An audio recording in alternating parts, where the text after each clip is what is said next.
Okay, so today's tomato review is going to be on the big rainbow tomato.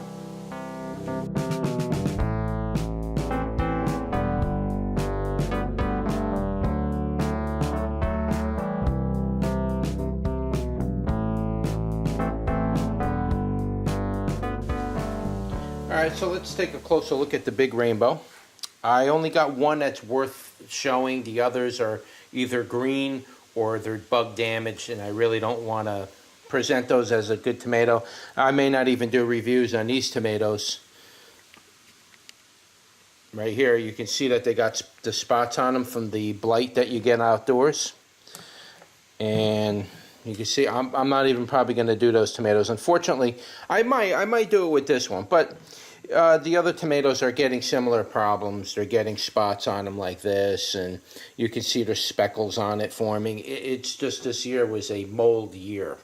I mean, it was incredible the amount of mold that was growing on everything, not just the tomatoes, on it, literally everything. I'm getting mold on my dogwood tree. So anyway, so this is the big rainbow, and this is probably a 1-pounder right here. And these tomatoes, generally, very common characteristic with this tomato is you're always going to see this beautiful pink blushing on the bottom. Okay, that's one very unique characteristic. The other thing about this tomato is it will make tomatoes anywhere from a ½ pound to, I've had them as big as 2.5 pounds, 3 pounds, and I'm sure they'll get even bigger than 3 pounds.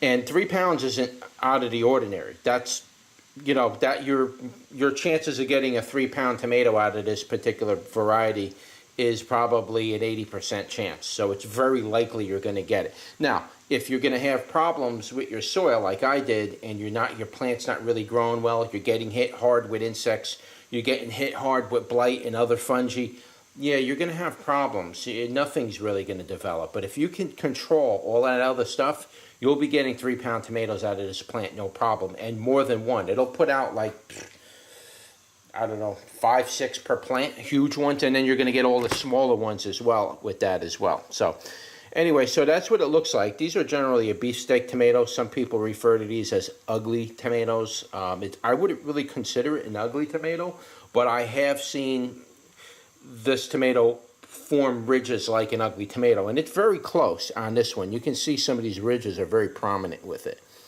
Another characteristic with this tomato is, again, you got the pinking down here, and you're going to have a lot of yellowing at the shoulders. It's going to get a nice yellow color, and you're going to get these deep ridges that are going to have pink in these grooves, if you can see it right there. I don't know if you can pick that up on the camera, but you get nice pink in the grooves, and they kind of carry down into the tomato. This is a very unique tomato as far as the way it looks and the shape. It's very identifiable. It looks similar to the hillbilly tomato, except the hillbilly tomato generally doesn't get this kind of tomatoes on it. You might get 1 or 2 where the flower gets deformed and it'll kind of look like it's going to do that. But for the most part, the hillbilly tomato generally forms like a more of a rounder tomato. It does get a little bit elongated, but nothing like this. This is common. This shape is really what you're going to see primarily on the big rainbow tomato. So let's cut it in half, or cut it down the middle anyway, so you can see it.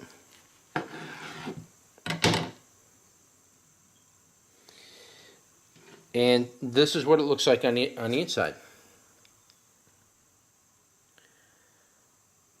Okay, hopefully you're focusing for me today. And this is another unique characteristic of this tomato. It's got very deep pink veins in it like that. It's got this beautiful meat-fleshed rind. And as you get down towards the skin where it's pink on the bottom, it does get a little pinker on the bottom as well.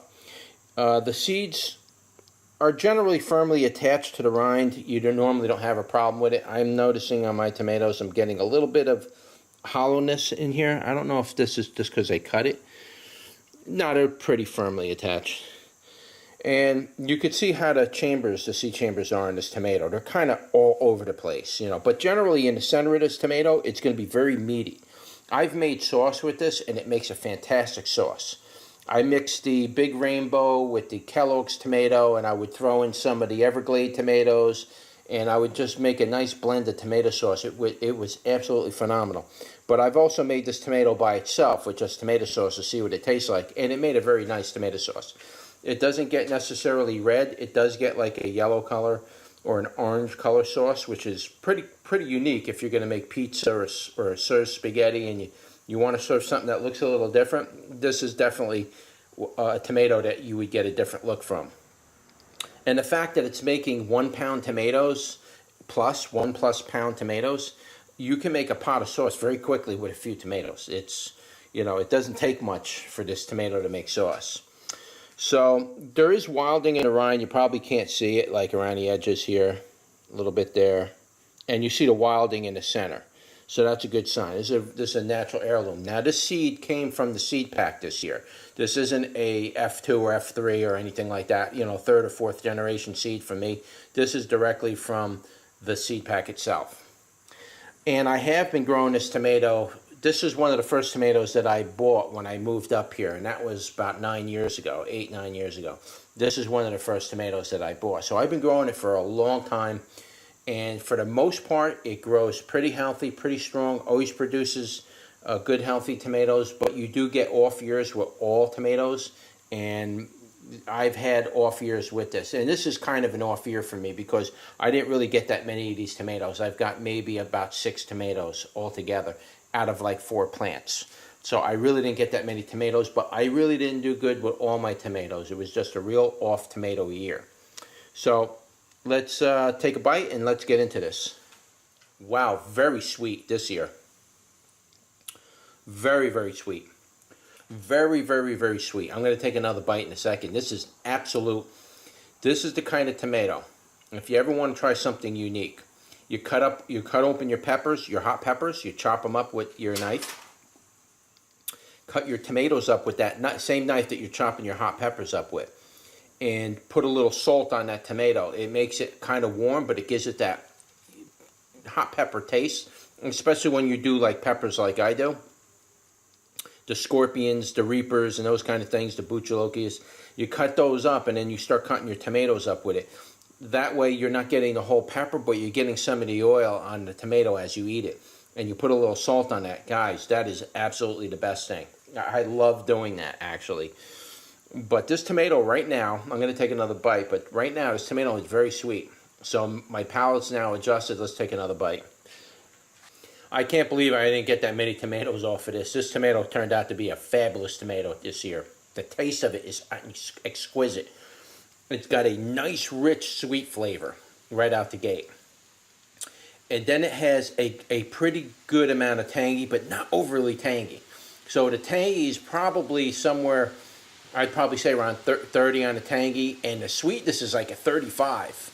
It's even a little lower on the tangy because sweet is way over the tang. But it tastes good. The combination tastes really good. It's really working together. And the tang really delivers the taste of the tomato to the back of your tongue, that region of your tongue. So it really delivers that flavor. And the taste of the tomato is absolutely perfect this year. There's no overtones or undertones or any skunky tones like that, from underwatering or off years or disease. Sometimes that'll throw your taste of your tomatoes off when those things happen. This year, the taste of the tomato is absolutely perfect. Gorgeous tomato this year. I definitely got to get the rest of the seeds out of this one. This one was a really, really, really good tomato. Your tangy is probably a 28, maybe a 26 on the tangy. It's not real tangy. And the sweetness is like a 30, 35 on the sweetness. And then that moisture in between it draws in that flavor of the tomato. And to top that off, it's not chalky in any way. Now, I have had this tomato kind of be off in its off years where it was kind of chalky, it didn't develop right, seeds weren't attached to the rind. I have had years like that with the tomato. So I can't say that will never happen, but if you grow it in the right conditions and the tomato plant is very healthy and you're not getting diseases, it's not overly hot, it's not overly humid, these things affect the taste and the function of your tomato, the presentation of the tomato. If you get a good tomato year, let me tell you, this tomato right here, has been like up in my #1 areas since I've owned it. There was only 1 or 2 years I would have said that, it's like a #2 or even a #3. Very uncommon for me to say that, but This year I'm rating it #1, absolutely #1. This is in my #1 top tomatoes this year. Unfortunately, I didn't get that many of them. And the few that are on there that are green, they're probably gonna, the vine's gonna die, and they're gonna die. The vine, you know, they're gonna die on the vine green basically. So they're gonna have to off vine ripen. Usually, you're not gonna get this type of exquisite flavor out of your tomato when you do that. It's okay. You can get by with it. You can make sauce with it and stuff like that. But you're not gonna. This is exquisite right here. This is better than, I'd rather have this tomato right now than a filet mignon steak. That's how good this tomato is right now. It's absolutely perfect beefsteak tomato. This is what I strive for every year. Not that I get it, but this is what I try to get every year. This is the goal, to get the best absolute tasting tomatoes. And when I get a good batch of tomatoes like this, then it's worth me processing, making sauce out of it. I don't even sell these type of tomatoes when they're that good. I sell off all the other tomatoes that are, you know, they're not bad or anything. It's just they're not meeting my taste level that year. Those are the ones I sell off. These I keep. I keep them. I make sauces out of them, and I eat them like you wouldn't believe. I'm going to put a little salt on this. I got to do it, guys. I have to do it. This tomato, like I said, this is the only one. This is, I may even, you know, cook meat and put the pieces of steak and chuck around that and eat the tomato like it's a steak. Let me tell you something. This is a tomato to buy, guys. I never reviewed this tomato last year because when I get overwhelmed doing tomato reviews, there's no possible way I can review 100 or 150 varieties of tomatoes efficiently and try to get them out on time. And I always kind of felt like I needed to get these tomato reviews out really fast as I'm doing them. I'm just like, now I'm doing this tomato. You may not see this tomato review all the way into the middle of winter. It's because I can't, there's no possible way I can process that much information and get you the videos out. I just need to record me doing the taste tests on these tomatoes and, you know, basically just, you know, put them out when I get the time. Because there's a lot more tomatoes for me to review. I mean, I got the White Beauty, the White Queen, I got the Lucky Tigers, I got the black tomatoes to do, I got the vintage wine tomato, I got the Reisentraub tomato, striped Roman tomato. I mean, I can't waste time. I need to get through these reviews. So you may not see this for a while, but man, let me tell you, this is, you can see where I bit it. It almost looks like a really ripened peach when you get to the inside of a peach and you get near the pit. You get that pinking around the pit, and then the rest of the peach is nice and pink. And that's kind of what it looks like on the bottom. And that's very common with this tomato.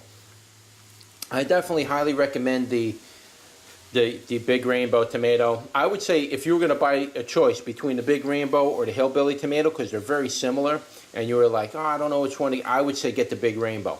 If you like big tomatoes, I mean, if you plan on making sauces and putting them on hamburgers and things like that, definitely go with the Big Rainbow. I've had nothing but success with the Big Rainbow, and I really, really like this tomato. It's one of my all-time favorites. It's not, I can't really say what my number one is, but I can definitely say that this is one of the tomatoes that I would grow every year, and I do grow it every year. Sometimes I'm lucky, sometimes I'm not. It's kind of a gamble.